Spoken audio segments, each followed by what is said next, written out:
wabarakatuh. Kembali lagi bersama channel Belajar Sejarah 17, yang dimana sebelumnya kita telah membahas terkait dengan operasi Trikora di masa Orde Lama dan sedikit mengenal apa itu periode Orde Lama.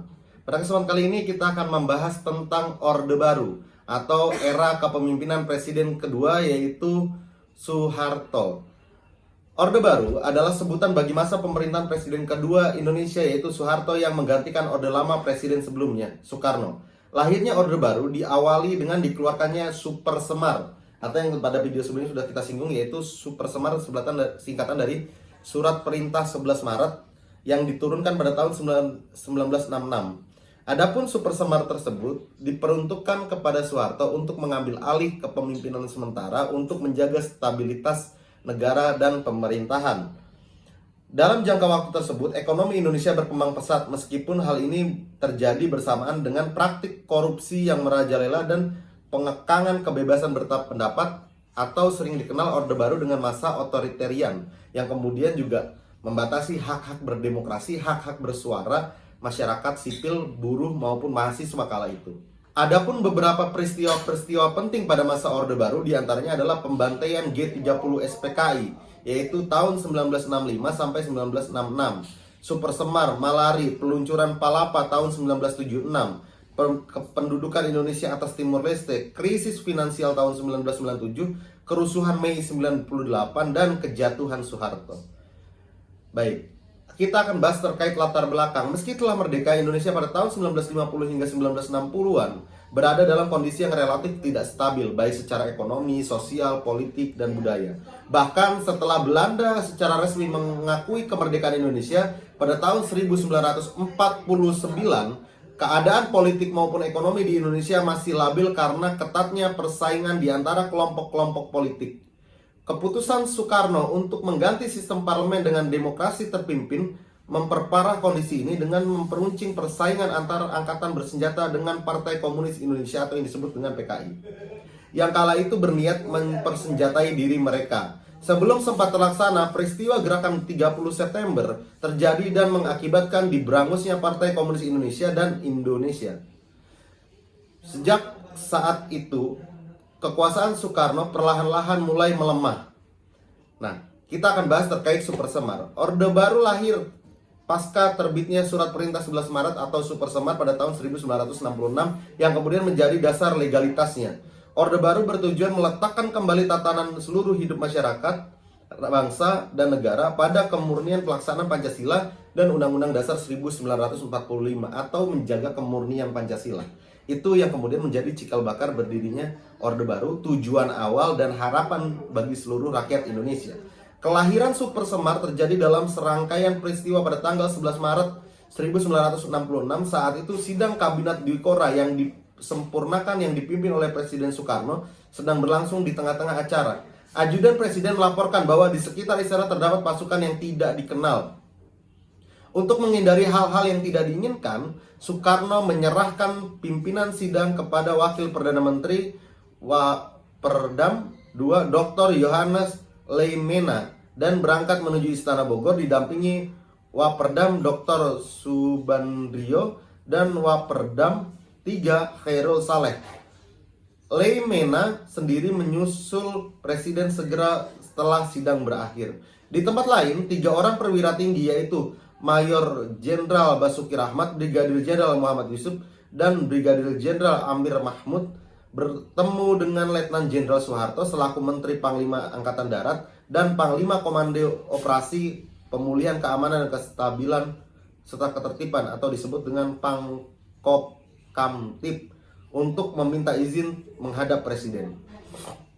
Jadi para petinggi-petinggi militer tadi minta izin kepada atau Soeharto untuk bisa menghadap dan bertemu dengan Soekarno, yaitu selaku presiden saat itu, teman-teman.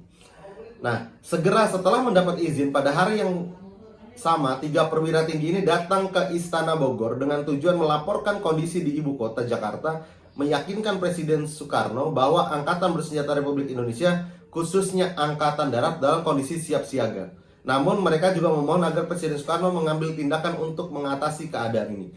Jadi secara singkatnya, Angkatan Darat sudah menawarkan diri kepada Bung Karno, sudah memberikan hal yang positif pada Bung Karno bahwa Angkatan Darat siap diutus untuk mengamankan negara dan presiden, siap siaga begitu. Tapi di satu sisi juga mereka meminta ya sebelum Angkatan Darat yang turun, cobalah secara diplomatis, politis atau secara kemampuan komunikasi hal-hal yang kayak gini diredam, dan kalau bisa jangan sampai ada pertumpahan darah. Itu kemudian narasi yang kira-kira muncul pada kondisi saat itu dari petinggi-petinggi Angkatan Darat.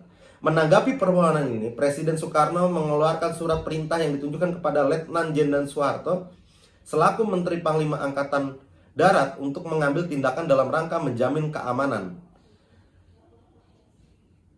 ketenangan, dan stabilitas pemerintah demi keutuhan bangsa dan negara Republik Indonesia. Perumusan surat perintah ini sendiri dibantu oleh 3 perwira ABRI, yaitu Mayor Jenderal Basuki Rahmat, Brigadir Jenderal Muhammad Yusuf, dan Brigadir Jenderal Amir Mahmud, dan Brigadir Senior Sabur atau Brigadir Jenderal Sabur. Komandan Pasukan Pengawal Presiden Cakrabirawa, surat perintah ini yang kemudian dikenal dengan Surat Perintah 11 Maret atau Super Semar.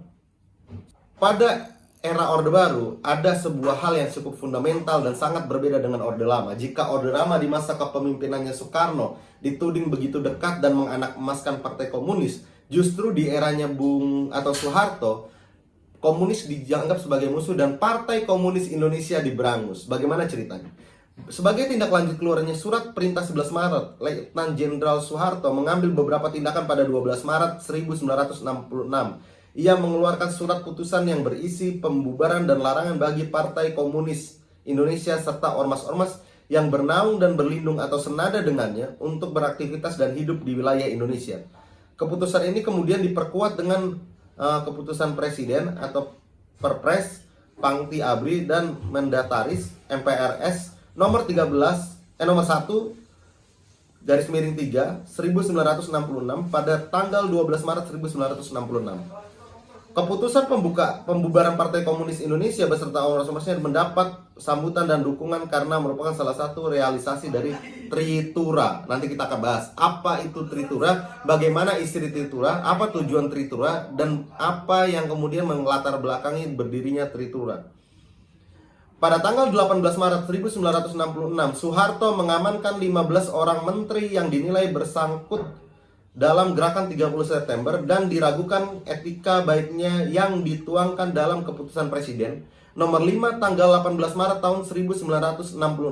Ia kemudian memperbaharui kabinet Dwi Kora yang disempurnakan dan membersihkan lembaga legislatif termasuk MPRS dan DPR-GR dari orang-orang yang dianggap terlibat atau menjadi simpatisan atau menjadi anggota dari gerakan 30 September atau keanggotaannya sebagai Partai Komunis dalam MPRS dinyatakan gugur. Jadi benar saat itu gerakan-gerakan Partai Komunis benar-benar diberangus, dibatasi, bahkan hak-hak politiknya pun dicabut. Peran dan kedudukan MPRS juga dikembalikan sesuai dengan Undang-Undang Dasar 1945, yakni di atas Presiden, bukan sebaliknya. Di DPR-GR sendiri, secara total ada 62 orang anggota yang diberhentikan. Letnan Jenderal Soeharto juga memisahkan jabatan pimpinan DPR-GR dengan jabatan eksekutif sehingga pemimpin DPR-GR tidak lagi diberi kedudukan sebagai menteri. Tepatnya pada tanggal 20 Juni hingga 5 Juli 1966 diadakanlah sidang umum keempat MPRS dengan hasil sebagai berikut. Ketetapan MPRS nomor 9 MPRS tahun 1966 tentang pengesahan dan pengukuhan Super Semar. Selain mengangkat Super Semar menjadi ketetapan MPRS, ketetapan MPRS ini menyatakan bahwa Super Semar hanya berlaku hingga terbentuknya Majelis Permusyawaratan Hasil Pemilihan Umum. Ketetapan MPRS nomor 10 garis miring MPRS garis miring 1966 mengatur kedudukan lembaga-lembaga tingkat pusat dan daerah. Ketetapan MPRS nomor 12 garis miring MPRS garis miring 1966 tentang kebijakan politik luar negeri RI bebas dan aktif. Ketetapan MPRS nomor 13 MPRS garis miring 1966 tentang pembentukan kabinet Ampera. Poin selanjutnya adalah ketetapan MPRS nomor 19 garis miring MPRS garis miring 1966 tentang peninjauan kembali TAP MPRS yang bertentangan dengan Undang-Undang Dasar 1945. Ketetapan MPRS nomor 20 garis miring MPRS 1996 tentang sumber tertib negara, tertib hukum RI dan tata urutan perundang-undangan Indonesia. Ketetapan MPRS ini yang banyak terinspirasi oleh teori hukum murni Hans Kelsen. Nanti kita akan bahas juga siapa Hans Kelsen tersebut. Menyatakan sumber hukum RI adalah Proklamasi Kemerdekaan Indonesia, Dekret Presiden Republik Indonesia, Undang-Undang Dasar 1945, dan Supersemar itu sendiri, serta memisahkan Pancasila menjadi norma dasar sumber segala hukum di Indonesia, termasuk Undang-Undang 1945 itu sendiri. Ketetapan MPRS nomor 25 MPRS 1966 tentang pembubaran Partai Komunis Indonesia, pernyataan sebagai organisasi terlarang di seluruh wilayah Republik Indonesia bagi Partai Komunis Indonesia, dan larangan setiap kegiatan untuk menyebarkan atau mengembangkan paham atau ajaran komunisme atau Marxisme dan Leninisme, komunisme, Marxisme dan Leninisme dalam penjelasan ketetapan MPRS ini, termasuk paham atau ajaran yang terkait pada dasar-dasar dan taktik perjuangan yang diajarkan. Di antaranya adalah Lenin, Stalin, Mao Tse-tung, dan lain-lain. Namun ketetapan ini memperbolehkan pembelajaran secara ilmiah seperti pada universitas paham komunisme atau Marxisme Leninisme dalam rangka mengamankan Pancasila. Jadi tetap boleh dibahas, dikaji, boleh, tapi dalam rangka mengamankan Pancasila dan memberikan antitesa terhadap narasi-narasi atau teori-teori komunisme yang berkembang saat itu. Akan mempersingkat pada tahap runtuhnya Orde Baru, karena waktu itu terjadi krisis moneter, kelelahan masyarakat terhadap pembungkaman demokrasi, sehingga terjadilah tragedi 98 atau sering dikenal adalah kerusuhan 98, tepatnya pada bulan Mei, yang kemudian melengsarkan Presiden Soeharto dari jabatannya. Terlepas daripada itu semua, perlu kita akui bahwa Indonesia pernah mencapai masa kejayaannya. Terlepas dari tindakan KKN, tindakan otoriternya, tentu kita akan harus berterima kasih terhadap seluruh presiden terdahulu, baik Soekarno maupun Bung Karno. Sekian, ada kurang lebihnya saya mohon maaf. Jangan lupa komen, like, and subscribe. Berikan komentar-komentarnya jika ada yang kurang, tambahkan materinya, boleh request. Terima kasih. Assalamualaikum warahmatullahi wabarakatuh.